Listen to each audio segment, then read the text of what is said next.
Бейбі Батима Мұхаммед пайғамбардың сүйікті қызы Әзіреті Әлидің адал жары болған. Қазақ дүние танымында үйдің құты отбасының желеп жебеушісі деп аталады. Аңыз бойынша Батима анамыз бірде әкесін сахабаларымен бірге қонаққа шақырады.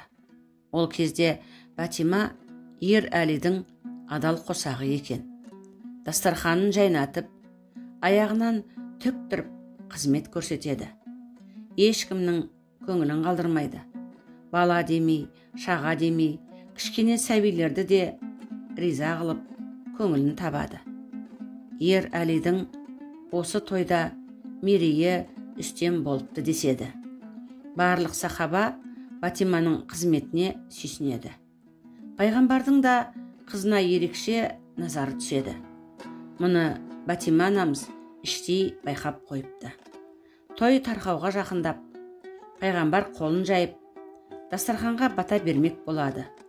Сол кезде Батима: «Әкешім, бір шартым бар, мені дұғаңызға қоссаңыз», дейді. «Қандай тілегің бар?» дейді пайғамбар.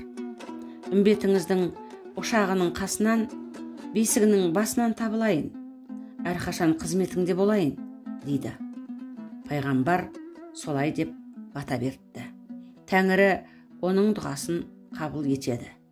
Содан бастап Батима анамыз отбасының піріне, әйел затының қорғанына айналады. Қыз келіншектер қиналса, қандай да бір іс бастаса, Батима анамыздан медет тілейді екен. Әжелер кілем тоқығанда, үйді аластағанда, «Менің қолым емес, Бибі Батима анамыздың қолы» деп бастайтын болыпты. Ұлық Алла өзінің сүйікті пайғамбарының перзентінің құрметіне айтқан тілегін қабыл етеді, істі оң етеді деп сенеді. Қиямет қайымда да Бибі Батима анамыз әйел затына шапағат етіп, пайғамбардың үмбетіне араша түседі екен. Қазақ арасында Бибі Батима анамызды үлгі етіп, өнеге ететін аңыздар өте көп.